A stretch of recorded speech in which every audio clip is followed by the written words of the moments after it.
ನಮಸ್ಕಾರ. ಇವತ್ತಿನ ವಿಡಿಯೋದಲ್ಲಿ ಕ್ವಶನ್ ಪೇಪರ್ನಲ್ಲಿ ಸಾಮಾನ್ಯವಾಗಿ ಬರುವಂತಹ ಅಪಠಿತ ಗದ್ಯಾಂಶ ಅಥವಾ ಅಪಠಿತಾವಬೋಧನಂ 10 ಮಾರ್ಕ್ಸಿಗೆ ಬರುವಂತಹ ಒಂದು ಸೆಕ್ಷನ್. ಇದನ್ನ ಹೇಗೆ ಆನ್ಸರ್ ಮಾಡೋದು ಅನ್ನೋದನ್ನ ಒಂದೆರಡು ಎಕ್ಸಾಂಪಲ್ಗಳ ಮೂಲಕ ತಿಳಿಯೋಣ. ಮೊದಲಿಗೆ ಈ ಅಪಠಿತ ಗದ್ಯಾಂಶ ಅಂದ್ರೆ ಏನು? ಈ ಸೆಕ್ಷನ್ನಲ್ಲಿ ನಿಮಗೆ ಟೆಕ್ಸ್ಟ್ ಬುಕ್ಕಲ್ಲಿ ಇಲ್ಲದೇ ಇರುವಂತಹ ಯಾವುದಾದ್ರೂ ಒಂದು ಪ್ಯಾರಾಗ್ರಾಫ್ ಅನ್ನು ಕೊಟ್ಟು, ಯಾವುದೋ ಒಂದು ಲೇಖನವನ್ನು ಕೊಟ್ಟು ಅದಕ್ಕೆ ರಿಲೇಟೆಡ್ ಆಗಿರುವಂತಹ ಕ್ವಶನ್ಗಳನ್ನು ಕೇಳ್ತಾರೆ. ಮೊದಲಿಗೆ ಆ ಪ್ಯಾರಾಗ್ರಾಫ್ ಅನ್ನ ಸರಿಯಾಗಿ ಓದ್ಕೊಳ್ಬೇಕು. ಕೆಲವೊಮ್ಮೆ ಏನು ಮಾಡ್ತಾರೆ ಅಂದರೆ, ಕ್ವಶನ್ ಪೇಪರ್ ಕೊಟ್ಟ ತಕ್ಷಣ ಆ ಪ್ಯಾರಾಗ್ರಾಫ್ ಅನ್ನ ಓದದೆ ಡೈರೆಕ್ಟ್ ಆಗಿ ಕ್ವಶನ್ಗಳಿಗೆ ಆನ್ಸರ್ ಮಾಡೋಕ್ಕೆ ಹೋಗ್ತಾರೆ. ಆಗ ಏನಾಗ್ತದೆ, ಪ್ರತಿಯೊಂದು ಕ್ವಶನ್ ಅನ್ನ ಆನ್ಸರ್ ಮಾಡಬೇಕಂದ್ರೆ ಮತ್ತೆ ಮತ್ತೆ ಆ ಗದ್ಯ ಭಾಗವನ್ನು ಓದ್ಕೊಂತಿರ್ಬೇಕಾಗ್ತದೆ. ಅದಕ್ಕೆ ಬದಲಾಗಿ ಮೊದಲಿಗೆ ಆ ಪ್ಯಾರಾಗ್ರಾಫ್ ಅನ್ನ ಸರಿಯಾಗಿ ಒಮ್ಮೆ ಗ್ಲಾನ್ಸ್ ಮಾಡ್ಕೊಂಡ್ಬಿಟ್ರೆ ಯಾವ್ಯಾವ ಪಾಯಿಂಟ್ ಎಲ್ಲಿದೆ ಅನ್ನೋದು ಒಂದ್ಸಲ ಗೊತ್ತಾಗುತ್ತೆ. ಆಗ ಕ್ವಶನ್ಗಳನ್ನ ಆನ್ಸರ್ ಮಾಡಬೇಕಂದ್ರೆ ಈಸಿ ಆಗ್ತದೆ. ಇನ್ನು ಈ ಸೆಕ್ಷನ್ನಲ್ಲಿ 3 ತರಹದ ಟೈಟಲ್ಸ್ ಇರುತ್ತೆ. ಒಂದು, ಏಕಪದೇನ ಉತ್ತರತ, ಅಂದ್ರೆ ಒಂದು ಶಬ್ದದಲ್ಲಿ ಆನ್ಸರ್ ಅನ್ನ ಬರೀಬೇಕು.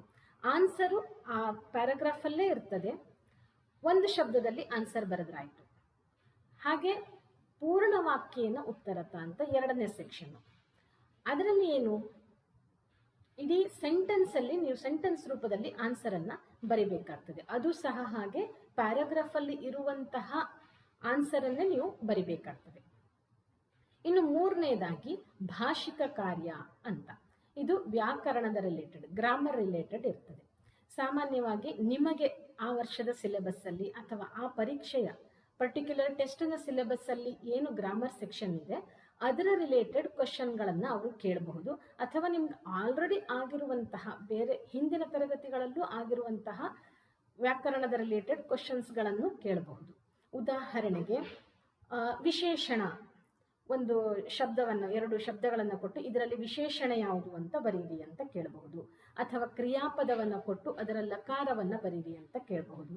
ಅಥವಾ ಕ್ರಿಯಾಪದದ ಧಾತು ರೂಪವನ್ನು ಬರೀರಿ ಅಂತ ಕೇಳಬಹುದು.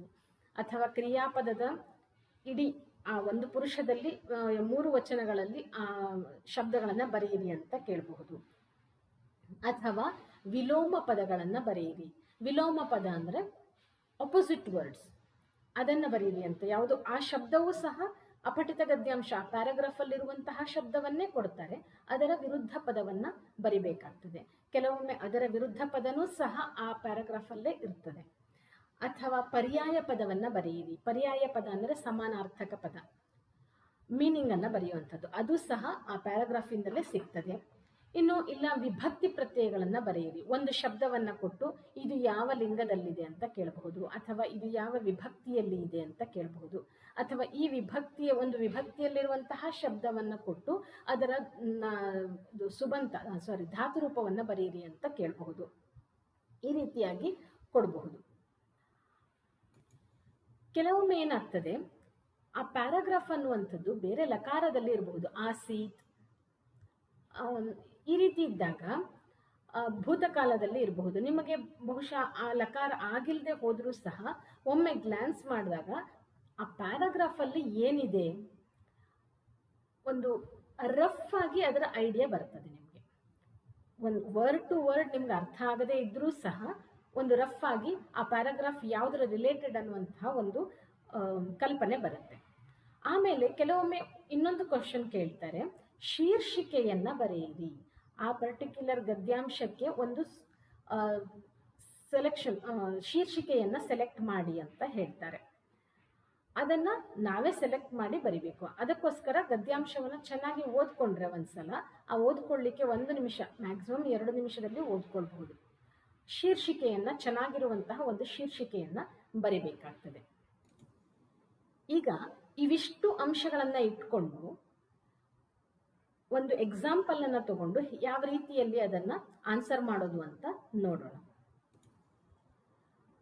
ಅಪಠಿತ ಗದ್ಯಾಂಶ. ಭಗವಾನ್ ಶಿವ ಕೈಲಾಸ ಪರ್ವತೆ ವಸತಿ. ಮೊದಲಿಗೆ ಇಡೀ ಪ್ಯಾರಾಗ್ರಾಫನ್ನು ಓದ್ಕೊಳ್ಳೋಣ.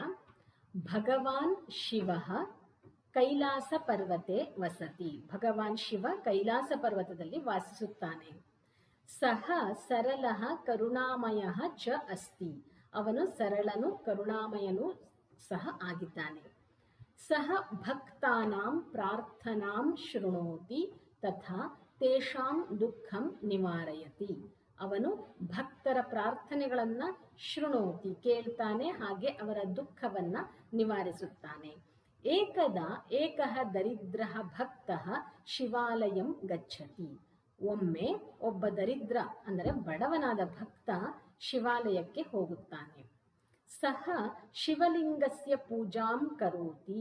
ಅವನು ಶಿವಲಿಂಗದ ಪೂಜೆಯನ್ನು ಮಾಡ್ತಾನೆ. ತಥಾ ಜಲಂ ಪುಷ್ಪಾಣಿ ಚ ಅರ್ಪಯತಿ. ಶಿವಲಿಂಗಕ್ಕೆ ನೀರಿನ ಅಭಿಷೇಕವನ್ನು ಮಾಡಿ ಪುಷ್ಪವನ್ನು ಸಹ ಅರ್ಪಿಸ್ತಾನೆ. ಯಾಕಂದರೆ ಅವನು ಬಡವನಾಗಿರೋದ್ರಿಂದ ಇಷ್ಟರಲ್ಲಿ ಅವನ ಪೂಜೆಯನ್ನು ಮುಗಿಸ್ತಾನೆ. ಸಹ ಭಕ್ತಃ ಶಿವಂ ಪ್ರಾರ್ಥಯತಿ. ಪ್ರಾರ್ಥಿಸ್ತಾನೆ, ಹೇ ಪ್ರಭೋ ಮಾಂ ರಕ್ಷಾ. ಮಾಂ ನನ್ನನ್ನು ರಕ್ಷಿಸು. ಭಗವಾನ್ ಶಿವ ತಸ್ಯ ಭಕ್ತಸ್ಯ ಭಕ್ತಿಂ ಪಶ್ಯತಿ. ಭಗವಂತನಾದ ಶಿವ ತನ್ನ ಆ ಭಕ್ತನ ಭಕ್ತಿಯನ್ನು ನೋಡ್ತಾನೆ. ಸಹ ಪ್ರಸನ್ನಃ ಭವತಿ. ಪ್ರಸನ್ನನಾಗ್ತಾನೆ. ತಥಾ ತಸ್ಮೈ ವರಂ ದದಾತಿ. ಅವನಿಗೆ ವರವನ್ನು ಕೊಡ್ತಾನೆ. ಏನು? ಶ್ರೀಮಂತನಾಗುವಂತೆ ವರವನ್ನು ಕೊಡ್ತಾನೆ. ಭಕ್ತಃ ಸುಖಂ ಪ್ರಾಪ್ನೋತಿ ತಥಾ ಶಿವಂ ನಮತಿ. ಭಕ್ತನಿಗೆ ಸಂತೋಷ ಸಿಗ್ತದೆ, ಅವನು ಶಿವನನ್ನು ನಮಸ್ಕರಿಸ್ತಾನೆ. ಅತಃ ಶಿವಃ ಶೀಘ್ರಂ ಪ್ರಸನ್ನಃ ಭವತಿ ಇತಿ ಸರ್ವೇ ಜನಾಃ ಜಾನಂತಿ. ಶಿವ ಅವನಿಗೆ ಒಂದು ನೀರಿನ ಅಭಿಷೇಕವನ್ನು ಮಾಡಿ ಪುಷ್ಪವನ್ನು ಬಿಲ್ಲುಪತ್ರೆಯನ್ನು ಅರ್ಪಿಸಿದರೂ ಸಾಕು, ಅವನು ಪ್ರಸನ್ನನಾಗ್ತಾನೆ ಅಂತ ಎಲ್ಲ ಜನರಿಗೂ ಗೊತ್ತು. ಇದು ಅಪಠಿತ ಗದ್ಯಾಂಶ. ಇದನ್ನು ಓದಲಿಕ್ಕೆ ಮ್ಯಾಕ್ಸಿಮಮ್ 1 ನಿಮಿಷ ಸಾಕು.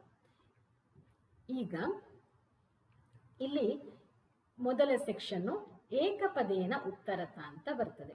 ಒಂದು ಶಬ್ದದಲ್ಲಿ ಅದಕ್ಕೆ ಆನ್ಸರನ್ನು ಬರೆದ್ರೆ ಆಯಿತು. ಭಗವಾನ್ ಶಿವ ಕುತ್ರ ವಸತಿ. ಭಗವಾನ್ ಶಿವ. ಮತ್ತೆ ಈ ಕ್ವಶನ್ಗಳಿಗೆ ಆನ್ಸರ್ ಮಾಡಬೇಕಂದ್ರೆ ಕ್ವಶನ್ಗಳು ಯಾವುದು ಅಂದರೆ ಏನನ್ನು ಸೂಚಿಸ್ತವೆ ಅನ್ನೋದು ಸ್ವಲ್ಪ ಗೊತ್ತಿರಬೇಕು. ಕುತ್ರ ಅಂದರೆ ಎಲ್ಲಿ, ಕದಾ ಯಾವಾಗ, ಕಿಮರ್ಥಂ ಯಾಕೆ, ಹಾಗೆ ಇನ್ನು ಕಹ ಅಂದರೆ ಯಾರು, ಕಿಂ ಅಂದರೆ ಏನು ಅಂತ ಅರ್ಥ. ಈ ಕ್ವಶನ್ಗಳು ಅವುಗಳ ಅರ್ಥ ಗೊತ್ತಿರಬೇಕಾಗತ್ತೆ. ಭಗವಾನ್ ಶಿವ ಕುತ್ರ ವಸತಿ. ಭಗವಾನ್ ಶಿವ ಎಲ್ಲಿ ವಾಸಿಸುತ್ತಾನೆ? ಮೊದಲ ಸೆಂಟೆನ್ಸ್ ಇಲ್ಲಿ ಬರ್ತದೆ. ಭಗವಾನ್ ಶಿವ ಕೈಲಾಸ ಪರ್ವತೆ ವಸತಿ. ಇಲ್ಲಿ ನಾವು ಆನ್ಸರು ಕೈಲಾಸ ಪರ್ವತೆ ಬರೆದ್ರೆ ಸಾಕಾಗ್ತದೆ. ಕುತ್ರ ಅಂತ ಬಂದಾಗ ಸಪ್ತಮಿ ವಿಭಕ್ತಿಯಲ್ಲಿ ಆನ್ಸರನ್ನು ಬರಿಬೇಕಾಗ್ತದೆ. ಕೈಲಾಸ ಪರ್ವತೆ.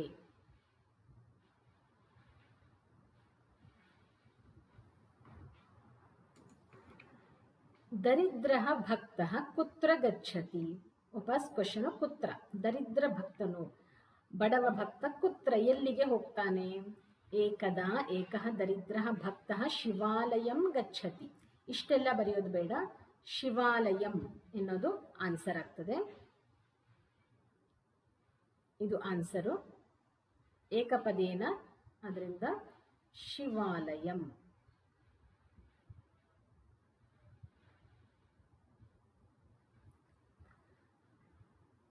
ಸಾಮಾನ್ಯವಾಗಿ ಇದರಲ್ಲಿ 1-2 ಕ್ವಶನ್ಸು. ಈ ಕ್ವಶನ್ಗಳಿಗೆ ಮಾರ್ಕ್ಸು ಹಾಫ್ ಮಾರ್ಕ್ಸ್ ಇರುತ್ತೆ ಒಂದೊಂದು ಕ್ವಶನ್ಗಳಿಗೆ. ಪೂರ್ಣವಾಕ್ಯೇನ ಉತ್ತರತ. ಕಂಪ್ಲೀಟ್ ಸೆಂಟೆನ್ಸಲ್ಲಿ ಆನ್ಸರನ್ನು ಬರಿಬೇಕು. ಇದಕ್ಕೆ 1 ಮಾರ್ಕ್ಸನ್ನು ಕೊಡ್ತಾರೆ. ಕೆಲವೊಂದು ಸಲ 4 ಕ್ವಶನ್ಸ್ಗಳು ಇರ್ತವೆ, ಇಲ್ಲಿ 2 ಕ್ವಶನ್ಸ್ ಇದೆ. ಪೂರ್ಣವಾಕ್ಯೇನ ಉತ್ತರತ. ಭಕ್ತ ಶಿವಲಿಂಗಸ್ಯ ಕಿಂ ಕರೋತಿ. ಭಕ್ತ ಕ್ವಶನನ್ನು ಮೊದಲು ಅರ್ಥ ಮಾಡ್ಕೋಬೇಕು. ಭಕ್ತನು ಶಿವಲಿಂಗವನ್ನ ಏನು ಮಾಡ್ತಾನೆ, ಅದಕ್ಕೆ ಏನನ್ನ ಮಾಡ್ತಾನೆ?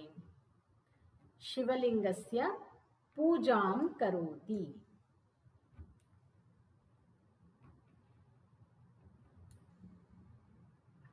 ಇಲ್ಲಿ ಕಂಪ್ಲೀಟ್ ಸೆಂಟೆನ್ಸ್ ಬರಿಬೇಕು.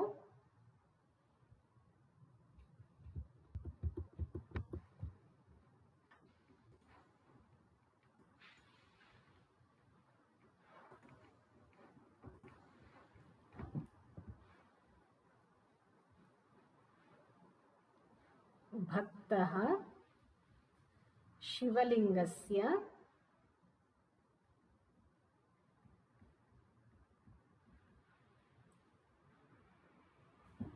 ಪೂಜಾಂ ಕರೋತಿ.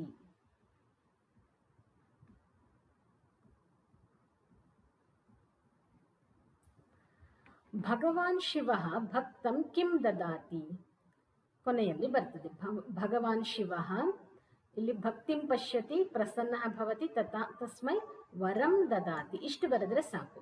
ಭಗವಾನ್ ಶಿವಃ ಭಕ್ತಂ ವರಂ ದದಾತಿ. ನಾನು ಇಲ್ಲಿ ಕಂಪ್ಲೀಟ್ ಸೆಂಟೆನ್ಸ್ ಬರೆಯಲ್ಲ, ಇಲ್ಲಿ ಕಿಂ ಎನ್ನುವಲ್ಲಿ ವರಂ ಅನ್ನುವಂತಹ ಆನ್ಸರ್ ಬಂದರೆ ಸಾಕಾಗ್ತದೆ. ವರಂ ಏಕಪದೇನಾಯಿತು, ಪೂರ್ಣವಾಕ್ಯೇನ. ಭಾಷಿಕ ಕಾರ್ಯಂ, ಇದು ಸಹ ಆಗಲೇ ಹೇಳಿದಾಗೆ ಇದರ ರಿಲೇಟೆಡೇ ಇರ್ತದೆ. ದರಿದ್ರ ಭಕ್ತ, ಅತ್ರ ವಿಶೇಷಣ ಕಹ. ವಿಶೇಷಣ ಅಂದರೆ ಒಂದು ನೌನ್ ಇರ್ತದೆ, ಅದಕ್ಕೆ description. For example beautiful flower ಅಂದಾಗ ಬ್ಯೂಟಿಫುಲ್ ಅನ್ನುವಂಥದ್ದು ಎಡ್ಜೆಕ್ಟಿವ್ ಆಯಿತು. ಇದನ್ನು ಸಂಸ್ಕೃತದಲ್ಲಿ ವಿಶೇಷಣ ಅಂತ ಕರಿತೀವಿ. ಇಲ್ಲಿ ಭಕ್ತ ಎನ್ನುವಂಥದ್ದು ನೌನು, ಅದಕ್ಕೆ ವಿಶೇಷಣವೇನು? ವಿಶೇಷಣ ಅಂದರೆ ಅದನ್ನು ಇನ್ನೂ ಹೆಚ್ಚು ಡಿಸ್ಕ್ರೈಬ್ ಮಾಡ್ತಾ ಇರುವಂಥದ್ದು ಏನು? ದರಿದ್ರ ಭಕ್ತ, ಬಡವನಾದ ಭಕ್ತ, ಇದು ವಿಶೇಷಣ. ಈ ನೌನಿಗೆ ಆವಾಗ ವಿಶೇಷ್ಯ ಅಂತ ಕರಿತೀವಿ. ಒಂದು ವಿಶೇಷಣವಿದ್ದಾಗ ಅದರ ಪಕ್ಕದ್ದು ವಿಶೇಷಣ ಅನ್ನುವಂಥದ್ದು ವಿಶೇಷ್ಯದ ವಿಭಕ್ತಿ ಪ್ರತ್ಯಯಗಳ ರೂಪವನ್ನು ಅದನ್ನು ತಗೊಳ್ತದೆ. ಇಲ್ಲಿ ಭಕ್ತ ಪುಲ್ಲಿಂಗ ಇರೋದ್ರಿಂದ ದರಿದ್ರ ಅನ್ನುವಂಥದ್ದು ಪುಲ್ಲಿಂಗ ಶಬ್ದ ಏಕವಚನದಲ್ಲೇ ಇದೆ. ಜಸ್ಟ್ ಇನ್ಫಾರ್ಮೇಶನ್ಗೆ ಅದನ್ನು ಹೇಳಿದ್ದು. ಇಲ್ಲಿ ವಿಶೇಷಣ ಕಹ ಅಂತ ಕೇಳಿದಾಗ ದರಿದ್ರ ಅನ್ನುವಂಥದ್ದು ವಿಶೇಷಣ ಆಗ್ತದೆ.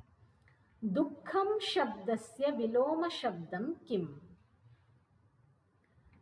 ದುಃಖಂ, ದುಃಖ, ಸಾರೋ ಎನ್ನುವಂಥ ಅರ್ಥವನ್ನು ಕೊಡುವುದು ಇದರ ವಿಲೋಮ ಶಬ್ದ. ವಿಲೋಮ ಶಬ್ದ ಅಂದರೆ ಅಪೋಸಿಟ್ ವರ್ಡ್, ಅದಕ್ಕೆ ಆನ್ಸರ್ ಇಲ್ಲೇ ಇರ್ತದೆ. ಸಹ ದುಃಖಂ ನಿವಾರಯತಿ ಸುಖಂ ಪ್ರಾಪ್ನೋತಿ. ವಿಲೋಮ ಶಬ್ದ ಇದಕ್ಕೆ ಸುಖಂ.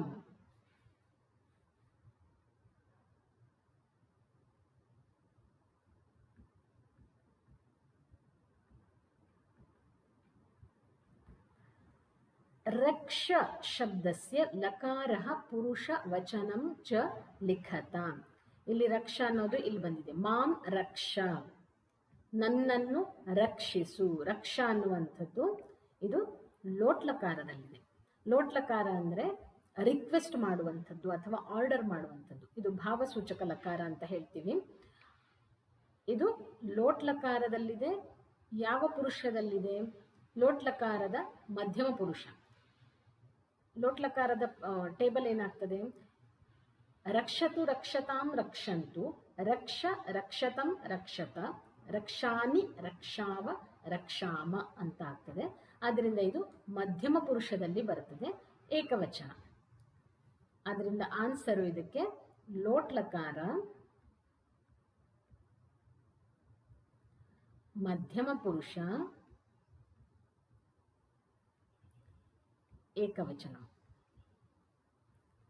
ಕಂಪ್ಲೀಟ್ ಶಬ್ದಗಳನ್ನು ಲೋಟ್ ಲಕಾರ ಮಧ್ಯಮ ಪುರುಷ ಏಕವಚನಂ ಅಂತ ಬರೀಬೇಕಾಗ್ತದೆ. ಪುರುಷಃ ಲೋಟ್ ಲಕಾರಃ ಮಧ್ಯಮ ಪುರುಷಃ ಏಕವಚನಂ. ಭಕ್ತಸ್ಯ ಶಬ್ದಸ್ಯ ವಿಭಕ್ತಿ ವಚನಂ ಚ ಲಿಖತ. ಇಲ್ಲಿ ಭಕ್ತಸ್ಯ ಅನ್ನುವಂಥದ್ದು ಷಷ್ಠಿ ವಿಭಕ್ತಿಯಲ್ಲಿದೆ, ಏಕವಚನದಲ್ಲಿದೆ. ಇದು ಭಕ್ತ ಅನ್ನುವಂಥದ್ದು ಪುಲ್ಲಿಂಗ ಶಬ್ದ. ನಪುಂಸಕಲಿಂಗದಲ್ಲಿದ್ದರೂ ಅದೇ ಬರ್ತದೆ, ಆದರೆ ಇದು ಪುಲ್ಲಿಂಗ ಶಬ್ದ. ಆದ್ದರಿಂದ ಷಷ್ಠಿ ವಿಭಕ್ತಿ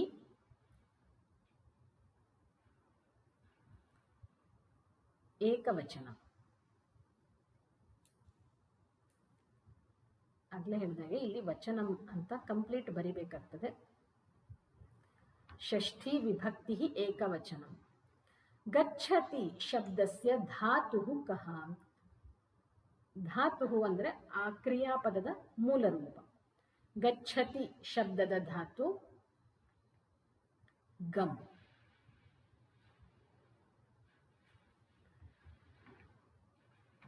ಇನ್ನೊಂದು ಗದ್ಯಾಂಶಸ್ಯ ಉಚಿತ ಶೀರ್ಷಿಕಾಂ ಸೂಚಯತ. ಶೀರ್ಷಿಕಾಂ ಅಂದರೆ ಟೈಟಲ್. ಈ ಗದ್ಯಾಂಶವನ್ನು ಓದಿದ್ದೀರಾ, ಇದಕ್ಕೆ ಒಂದು ಸುಟೇಬಲ್ ಆಗುವಂತಹ ಒಂದು ಟೈಟಲ್ ಅನ್ನ ಕೊಡಿ ಅಂತ ಹೇಳ್ತಾರೆ.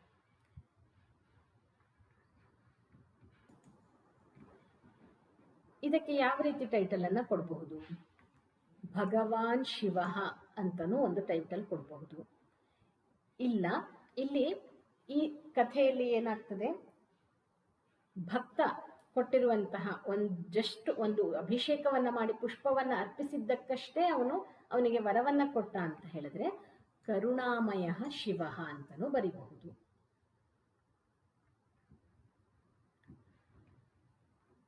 ಈ ರೀತಿಯಾಗಿ ಶೀರ್ಷಿಕೆಯನ್ನ ಬರಿಬೇಕಾಗ್ತದೆ. ಇನ್ನೊಂದು ಅಪಠಿತ ಗದ್ಯಾಂಶವನ್ನು ನೋಡೋಣ. ಭಾರತ ದೇಶ, ಇದಕ್ಕೆ ಆನ್ಸರ್ ಬರೆದಿಲ್ಲ ಇಲ್ಲಿ. ಕರುಣಾಮಯ ಶಿವ.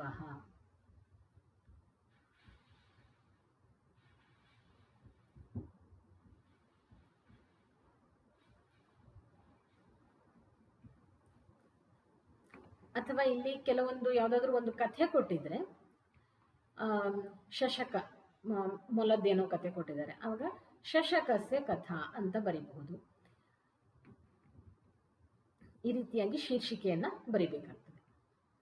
ಭಾರತ ದೇಶ ಮಹಾನ್ ದೇಶ ಅಸ್ತಿ.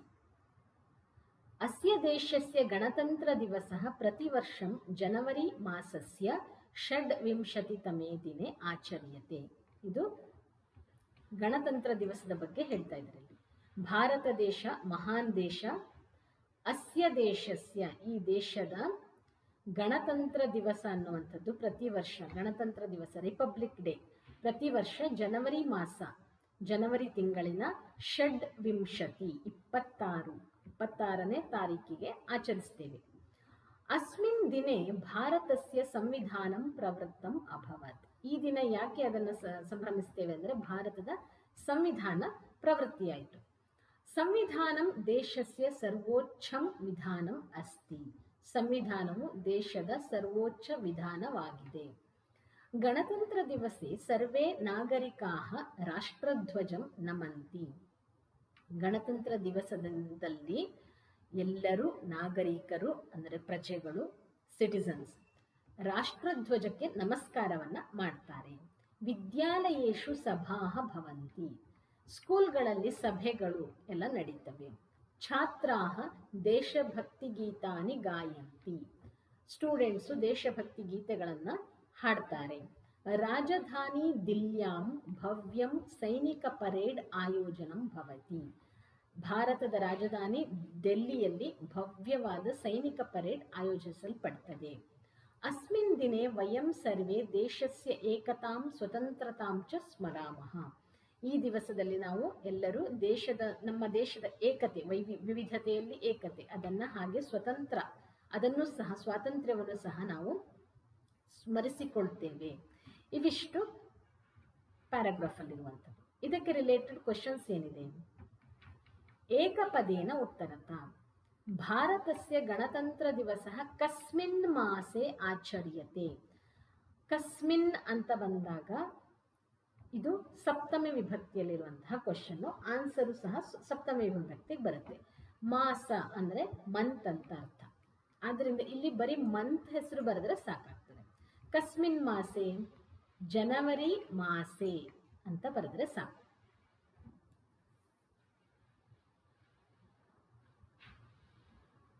ಜನವರಿ ಮಾಸೆ. ಸಂವಿಧಾನಂ ಕಿಂ ಅಸ್ತಿ. ಸಂವಿಧಾನ ಏನಾಗಿದೆ ಅಂದರೆ ಏನು, ಸಂವಿಧಾನ ಅಂದರೆ ಏನು ಅನ್ನೋ ಥರ. ಸಂವಿಧಾನಂ ದೇಶಸ್ಯ ಸರ್ವೋಚ್ಚಂ ವಿಧಾನಂ ಅಸ್ತಿ. ಸಂವಿಧಾನವು ದೇಶದ ಸರ್ವೋಚ್ಚ ವಿಧಾನವಾಗಿದೆ. ಇದಿಷ್ಟು ಬರೆದ್ರೆ ಸಾಕು. ದೇಶಸ್ಯ ಸರ್ವೋಚ್ಚ ವಿಧಾನ ಏಕಪದ ಆಗಿರೋದ್ರಿಂದ ಅಷ್ಟೇ ಬರೆದ್ರೆ ಸಾಕಾಗ್ತದೆ. ರಾಜಧಾನಿ ದಿಲ್ಲಿಯಾಂ ಕಿಂ ಆಯೋಜನಂ ಭವತಿ.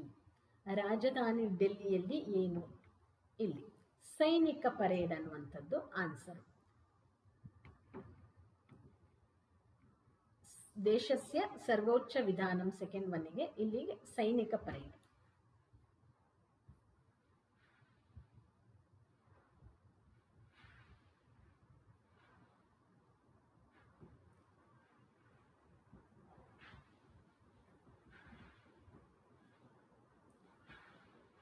ದೇಶಸ್ಯ ಸರ್ವೋಚ್ಚ ವಿಧಾನಂ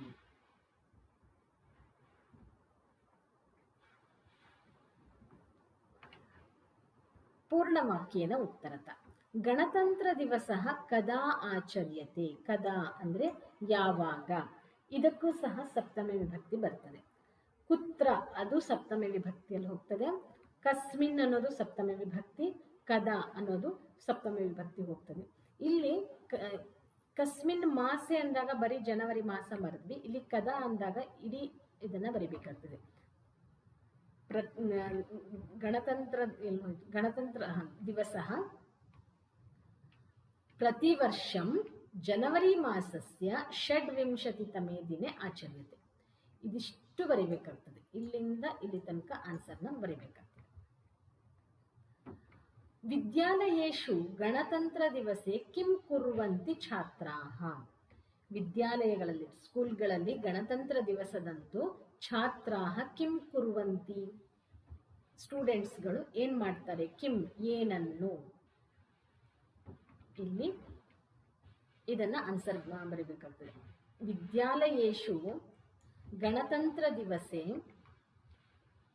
ಇದನ್ನ ಕ್ವಶನ್ ಇಂದ ತಗೊಂಡು ಕಿಂ ಕುರ್ವಂತಿ ಛಾತ್ರಾಃ ದೇಶಭಕ್ತಿ ಗೀತಾನಿ ಗಾಯಂತಿ ಅಂತ ಆನ್ಸರ್ ಬರಿಬೇಕು. ಫಸ್ಟ್ ಇವೆರಡು ಬರೆದು ಕಿಂ ಕುರ್ವಂತಿ ಅನ್ನೋ ಇದರಲ್ಲಿ ಛಾತ್ರಾಃ ದೇಶಭಕ್ತಿ ಗೀತಾನಿ ಗಾಯಂತಿ. ಅಸ್ಮಿನ್ ದಿನೇ ವಯಂ ಕಿಂ ಸ್ಮರಾಮಃ. ಕೊನೆಯಲ್ಲಿ ಇದೆ ಅಸ್ಮಿನ್ ದಿನೇ ವಯಂ ಸರ್ವೇ ದೇಶಸ್ಯ ಏಕತಾಂ ಸ್ವತಂತ್ರತಾಂ ಚ ಸ್ಮರಾಮಃ. ಇಡೀ ಸೆಂಟೆನ್ಸ್ ಅನ್ನ ಬರಿಬೇಕಾಗ್ತದೆ. ಕೆಲವೊಮ್ಮೆ ಈ ರೀತಿಯ ಕ್ವಶನ್ಗಳನ್ನು ಭಾಷಿಕ ಕಾರ್ಯ ಕೊಡದೆ ಸತ್ಯಂ ವ ಅಸತ್ಯಂ ವ ಲಿಖತ, ಸರಿ ತಪ್ಪು, ಈ ರೀತಿಯ ಕ್ವಶನ್ಗಳನ್ನು ಕೇಳಬಹುದು. ಇದು ಸಹ ಪ್ಯಾರಾಗ್ರಾಫ್ ರಿಲೇಟೆಡ್ ಇರ್ತದೆ. ಸಂವಿಧಾನಂ ದೇಶಸ್ಯ ಸರ್ವೋಚ್ಚ ವಿಧಾನಂ ಅಸ್ತಿ. ಸತ್ಯಂ ಅಥವಾ ಅಸತ್ಯಂ ಅಂತ ಆನ್ಸರ್ ಬರಿಬೇಕಾಗ್ತದೆ. ಇದು ಸತ್ಯಂ.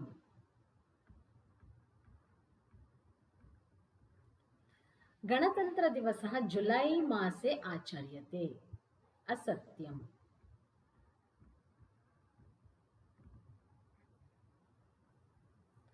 ಭಾರತಸ್ಯ ರಾಜಧಾನಿ ಕರ್ನಾಟಕ ಅಸ್ತಿ. ಅಸತ್ಯಂ.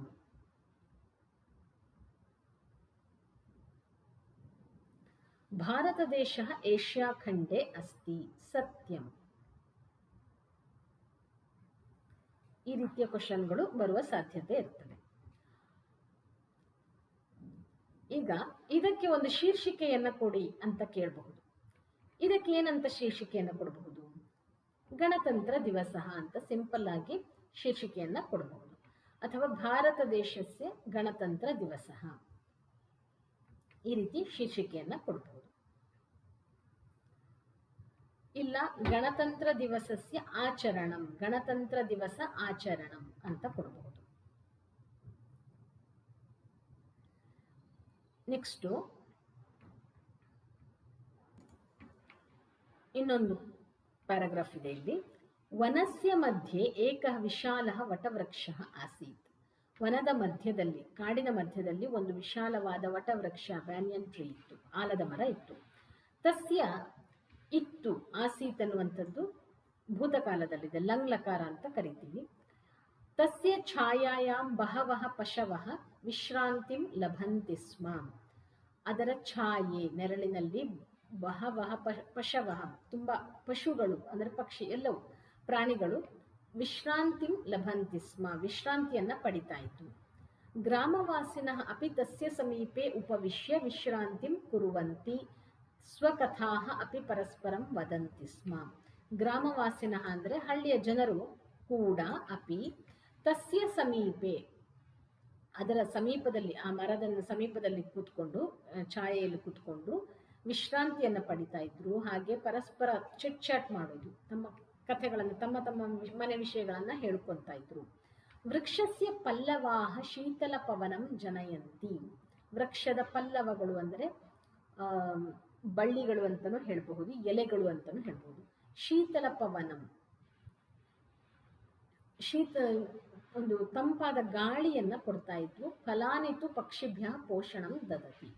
ಫಲಗಳು, ಹಣ್ಣುಗಳು ಪಕ್ಷಿಗಳಿಗೆ ಪೋಷಣೆಯನ್ನ, ಅವುಗಳಿಗೆ ಊಟದ ತರ ಆಗ್ತಾ ಇತ್ತು. ಏಕದ ಗ್ರೀಷ್ಮಕಾಲೆ ಅತೀವ ಉಷ್ಣತಾ ಆಸೀತ್. ಒಮ್ಮೆ ಗ್ರೀಷ್ಮಕಾಲ ಅಂದ್ರೆ ಸಮ್ಮರ್ ಸೀಸನ್ ಅಲ್ಲಿ ಅತೀವ ಉಷ್ಣತೆ ಅಂದ್ರೆ ತುಂಬಾ ಹಾಟ್ ಇತ್ತು ಅಲ್ಲಿ. ಸರ್ವೇ ಜನಾಃ ವಟವೃಕ್ಷಸ್ಯ ಛಾಯಾಂ ಪ್ರಾಪ್ಯ ಸುಖಂ ಅನುಭವಿತವಂತಹ. ಎಲ್ಲರೂ ಜನರು ಬಂದು ಆ ಬ್ಯಾನಿಯನ್ ಟ್ರೀ ಅದರ ಕೆಳಗಡೆ ಕುಳಿತುಕೊಂಡು ಆನಂದವನ್ನ ಪಡ್ತಾ ಇದ್ರು. ಕಿಂತು ಕಶ್ಚನ ಮೂಢ ಪುರುಷ ವೃಕ್ಷಸ್ಯ ಕಾಷ್ಠಂ ವಿಕ್ರಯಾರ್ಥಂ ಛೇತ್ತುಂ ಇಚ್ಛನ್ ಆಸೀತ್. ಆದರೆ ಕಿಂತು ಅಂದರೆ ಆದರೆ, ಯಾರೋ ಒಬ್ಬ ಮೂರ್ಖ ಪುರುಷ ವೃಕ್ಷದ ಕಾಷ್ಠಂ, ಅದರ ಒಂದು ಕಾಂಡವನ್ನ, ಕಟ್ಟಿಗೆಯನ್ನ ಮಾರ್ಲಿಕ್ಕೋಸ್ಕರ ಮರವನ್ನ ಕಡಿಲಿಕ್ಕೆ ಇಷ್ಟಪಟ್ಟು ಬರ್ತಾನೆ. ಗ್ರಾಮ ಬಾಲಕಾಹ ತಂ ದೃಷ್ಟ್ವಾ ವ್ರಜಂತಂ ತಸ್ಯ ಸಮೀಪಂ ಧಾವಿತ್ವಾ ಅವದನ್. ಆ ಗ್ರಾಮದಲ್ಲಿರುವಂತಹ ಹುಡುಗರೆಲ್ಲರೂ ಅವನನ್ನ ನೋಡಿ ಕೂಡಲೇ ಓಡಿ ಅವನ ಸಮೀಪಕ್ಕೆ ಹೋಗ್ತಾರೆ. ಅಯಂ ವೃಕ್ಷಃ ಅಸ್ಮಾನ್ ಸರ್ವದಾ ರಕ್ಷತಿ ಪಾಲಯತಿ ಸುಖಂ ದದಾತಿ. ಈ ವೃಕ್ಷ ನಮ್ಮನ್ನ ಯಾವಾಗಲೂ ರಕ್ಷಿಸ್ತದೆ, ನಮ್ಮನ್ನ ಪಾಲಿಸ್ತದೆ, ಸುಖವನ್ನ ಕೊಡ್ತದೆ. ತಸ್ಯ ಛೇದನಂ ನ ಉಚಿತಂ. ಅದರನ್ನ ಛೇದನ ಮಾಡೋದು ಅಂದ್ರೆ ಕಟ್ ಮಾಡುವಂಥದ್ದು ಸರಿಯಲ್ಲ. ನ ಉಚಿತಂ, ಇಲ್ಲಿ ಉಚಿತ ಅಂದ್ರೆ ನಾಟ್ ಗುಡ್ ಅಂತ, ಸರಿಯಲ್ಲ ಅನ್ನೋ ಅರ್ಥದಲ್ಲಿ. ಮೂಢ ಪುರುಷ ಬಾಲಕಾನಾಂ ವಚನಂ ಶ್ರುತ್ವ ಲಜ್ಜಿತ ಅಭವತ್. ಆ ಮೂರ್ಖ ಮನುಷ್ಯ ಬಂದಿದ್ದಾನಲ್ಲ ಯಾರು, ಅವನು ಬಾಲಕರ ಮಾತನ್ನ ಕೇಳಿ ಲಜ್ಜಿತ, ಅವನಿಗೆ ನಾಚಿಕೆ ಆಗ್ತದೆ, ತಾನು ಈ ರೀತಿ ಯೋಚನೆ ಮಾಡಿದ್ನಲ್ಲ ಅಂತ ನಾಚಿಕೆ ಆಗ್ತದೆ. ಸಹ ವೃಕ್ಷಸ್ಯ ಮಹತ್ವಂ ಜ್ಞಾತ್ವ ತಸ್ಯ ಸಂರಕ್ಷಣಾಯ ಪ್ರತಿಜ್ಞಾಂ ಕೃತವಾನ್. ಅವನು ವೃಕ್ಷದ ಮಹತ್ವವನ್ನು ತಿಳಿದು ಅದರ ರಕ್ಷಣೆಗಾಗಿ ಪ್ರತಿಜ್ಞೆನ ಮಾಡ್ತಾನೆ, ನಾನು ಯಾವತ್ತೂ ಮರವನ್ನ ಕಡಿಯಲ್ಲ ಅಂತ. ತಸ್ಮಾತ್ ಸರ್ವೇ ಜಾನಂತಿ ವೃಕ್ಷಾಹ ಜೀವನೆ ಅನಿವಾರ್ಯಾಹ ಸಂತಿ. ಅದರಿಂದ ಎಲ್ಲರಿಗೂ ಗೊತ್ತು ಏನು, ವೃಕ್ಷಗಳು ನಮ್ಮ ಜೀವನದಲ್ಲಿ ಅನಿವಾರ್ಯ. ತೇಷಾಂ ರಕ್ಷಣಂ ಸಂರಕ್ಷಣಂ ಸರ್ವೈಹಿ ಕರ್ತವ್ಯ, ಎಲ್ಲರ ಕರ್ತವ್ಯ ಅದು ನಮ್ಮದು. ಕೆಲವೊಮ್ಮೆ ಈ ರೀತಿ MCQ ಕ್ವಶನ್ಸ್ಗಳನ್ನು ಕೇಳಬಹುದು. ಅಂದರೆ ಸಿಂಗಲ್ ವರ್ಡ್, ಏಕಪದೇನ ಬದಲು ಒಂದು ವರ್ಡ್ MCQ ಆಪ್ಷನ್ಗಳನ್ನು ಕೊಟ್ಟು ಕೇಳಬಹುದು. ಅದಕ್ಕೆ ಗದ್ಯಾಂಶವನ್ನು ತೆಗೆದುಕೊಂಡಿದ್ದು, ವಟವೃಕ್ಷಸ್ಯ ಛಾಯಾಯಾಂ ಕೆ ವಿಶ್ರಾಂತಿಂ ಲಭಂತಿ. ಕಹ ಕೌ ಕೆ. ಇದು ಬಹುವಚನದಲ್ಲಿದೆ, ಪುಲ್ಲಿಂಗ ಶಬ್ದದ ಕ್ವಶನ್ ಅಂದ್ರೆ ಯಾರು ಅಂತ. ಯಾರು ವಿಶ್ರಾಂತಿಯನ್ನ ಪಡಿತಾ ಇದ್ರು? 4 ಇದೆ ಇಲ್ಲಿ. ಬಹವಹ ಪಶವಹ, ಅದರಿಂದ ಬರೀ ಪಶವಹ ಕೊಟ್ಟಿದ್ದಾರೆ, ಇದು ಆನ್ಸರ್ ಆಗ್ತದೆ. ಮೂಢ ಪುರುಷ ವೃಕ್ಷಂ ಕಿಮರ್ಥಂ ಛೇತ್ತುಂ ಇಚ್ಛತ್. ಮೂಢ ಪುರುಷ ವೃಕ್ಷವನ್ನ ಯಾಕೆ ಕಟ್ ಮಾಡಲಿಕ್ಕೆ ಇಷ್ಟಪಡ್ತಾನೆ? ಫಲಾರ್ಥಂ ಕಾಷ್ಠಂ ವಿಕ್ರಯಿತುಂ ಛಾಯಾಂ ಲಬ್ಧುಂ ಪಂಥಾನಂ ನಿರ್ಮಾತುಂ. 4 ಆಪ್ಷನ್ ಇದೆ ಇಲ್ಲಿ. ಇಲ್ಲಿ ಪ್ಯಾರಾಗ್ರಾಫಿಗೆ ಹೋದಾಗ ಮೂಢ ಪುರುಷ ವೃಕ್ಷಸ್ಯ ಕಾಷ್ಠಂ ವಿಕ್ರಯಾರ್ಥಂ ಅಂತ ಇದೆ. ಆದ್ದರಿಂದ ಅದನ್ನ ಆನ್ಸರ್ ಆಗಿ ಸೆಲೆಕ್ಟ್ ಮಾಡುವಂಥದ್ದು. ಕಾಷ್ಠಂ ವಿಕ್ರಯಿತು. ಬಾಲಕಾಹ ತಂ ಪುರುಷಂ ಕಿಮರ್ಥಂ ರೋದ್ಧುಂ ಆಗಚ್ಚನ್. ಬಾಲಕರೆಲ್ಲರೂ ಆ ಮನುಷ್ಯನನ್ನ ಯಾಕೆ ತಡಿಲಿಕ್ಕೆ ರೋದ್ಧುಂ ಬರ್ತಾರೆ? ಕ್ರೀಡಿತುಂ ಆಟ ಆಡ್ಲಿಕ್ಕೆ, ವೃಕ್ಷ ಸಂರಕ್ಷಣಾಯ ವೃಕ್ಷವನ್ನು ಉಳಿಸ್ಲಿಕ್ಕೆ, ಪಕ್ಷೀನ್ ಪಾಲಯಿತು ಪಕ್ಷಿಗಳನ್ನ ಪಾಲಿಸ್ಲಿಕ್ಕೆ, ಉದ್ಯಾನಂ ನಿರ್ಮಾತು. ಇಲ್ಲಿ ಸಮೀಪಂ ಯಾಕೆ ಬರ್ತಾರೆ? ಪ್ಯಾರಾಗ್ರಾಫ್ ಅನ್ನು ಓದಿದಾಗ ಅರ್ಥ ಆಗ್ತದೆ, ವೃಕ್ಷವನ್ನ ಸಂರಕ್ಷಿಸ್ಲಿಕ್ಕೋಸ್ಕರ ಬರ್ತಾ ಇದ್ದಾರೆ ಅವರು. ಇಲ್ಲಿ ಡೈರೆಕ್ಟ್ ಆಗಿ ಆನ್ಸರ್ ಇಲ್ಲ ಅಂದ್ರೂ ಸಹ ವೃಕ್ಷ ಸಂರಕ್ಷಣಾಯ. ಏಕಪದೇನ ಉತ್ತರತ. ವೃಕ್ಷಃ ಗ್ರಾಮವಾಸಿನಃ ಕಿಂ ದದಾತಿ. ಇದನ್ನ ಏಕಪದವಾಗಿ ತಗೋಬಹುದು, ಪೂರ್ಣ ವಾಕ್ಯದಲ್ಲೂ ಕೇಳಬಹುದು. ಪೂರ್ಣ ವಾಕ್ಯದಲ್ಲಿ ಇದೇ ಕ್ವಶನ್ ಅನ್ನು ಕೇಳಿದ್ರೆ ಕಂಪ್ಲೀಟ್ ಸೆಂಟೆನ್ಸ್ ಅಲ್ಲಿ ಬರೀಬೇಕು, ಇಲ್ಲ ಅಂದ್ರೆ ಒಂದು ಶಬ್ದದಲ್ಲಿ ಉತ್ತರಿಸಬೇಕು. ಕಿಂ ಅಂದ್ರೆ ಏನು, ವೃಕ್ಷ ಗ್ರಾಮವಾಸಿನಃ ಗ್ರಾಮವಾಸಿಗಳಿಗೆ ಏನನ್ನ ಕೊಡ್ತದೆ ವೃಕ್ಷ? ಛಾಯೆಯನ್ನ ಕೊಡ್ತದೆ. ತಸ್ಯ ಛಾಯಾಯಾಮ್, ಛಾಯೆ ನೆರಳನ್ನ ಕೊಡುತ್ತೆ. ಹಾಗೆ ಶೀತಲಂ ಪವನಂ, ತಂಪಾದ ಗಾಳಿಯನ್ನ ಕೊಡುತ್ತೆ. ಫಲಾನಿ, ಹಣ್ಣುಗಳನ್ನು ಸಹ ಕೊಡುತ್ತೆ.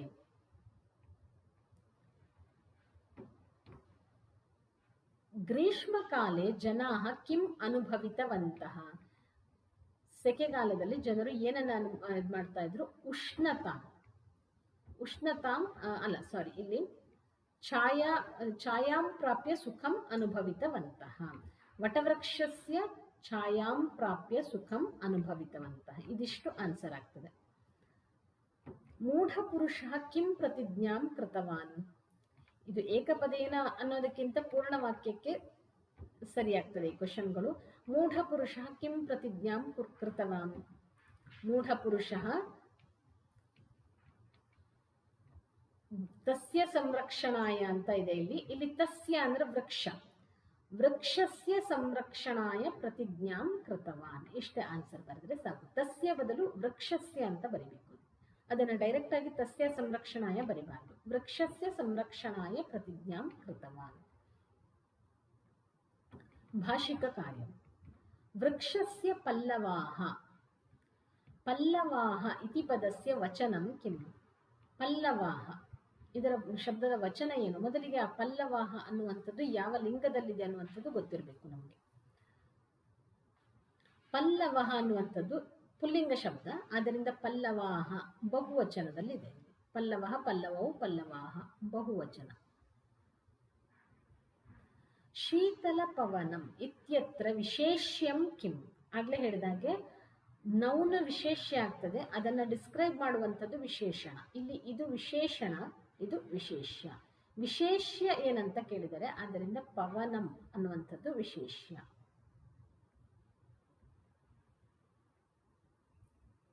ಛಾಯಾ ಶಬ್ದಸ್ಯ ವಿಲೋಮ ಶಬ್ದ ಕಹ. ಛಾಯಾ ಅಂದರೆ ನೆರಳು, ಇದರ ವಿಲೋಮ ಶಬ್ದ ಏನು?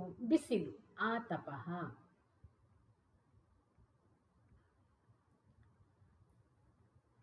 ಆಗ್ಲೇ ಹೇಳಿದಾಗೆ ಕೆಲವೊಂದ್ಸಲ ಈ ರೀತಿಯ ಭಾಷಿಕ ಕಾರ್ಯದ ಒಂದು ವಿಷಯಗಳು ಈ ಪ್ಯಾರಾಗ್ರಾಫ್ ಅಲ್ಲಿ ಇಲ್ಲದೆ ಹೋದರೂ ಸಹ ನಿಮಗೆ ಆಲ್ರೆಡಿ ಆಗಿರುವಂತಹ ಸಿಲೆಬಸ್ ನೋಡಿ ಕ್ವಶನ್ಗಳನ್ನ ಕೊಡಬಹುದು. ಅದಕ್ಕೂ ರೆಡಿ ಆಗಿರ್ಬೇಕಾಗ್ತದೆ. ಇಲ್ಲಿ ಛಾಯಾ ಶಬ್ದದ ವಿಲೋಮ ಶಬ್ದ ಆತಪಃ. ಇವಿಷ್ಟು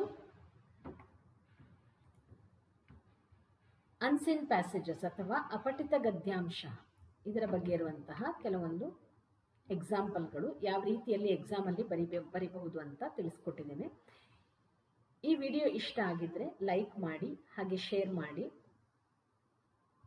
ನನ್ನ ಚಾನೆಲ್ಗೆ ಇನ್ನೂ ಸಬ್ಸ್ಕ್ರೈಬ್ ಆಗಿಲ್ಲ ಅಂದರೆ ದಯವಿಟ್ಟು ಸಬ್ಸ್ಕ್ರೈಬ್ ಆಗಿ. ಏನಾದರೂ ಇನ್ಫಾರ್ಮೇಷನ್ ಅಥವಾ ಡೌಟ್ಸ್ ಏನಾದರೂ ಇದ್ದರೆ ಕಮೆಂಟ್ ಮೂಲಕ ತಿಳಿಸಿ.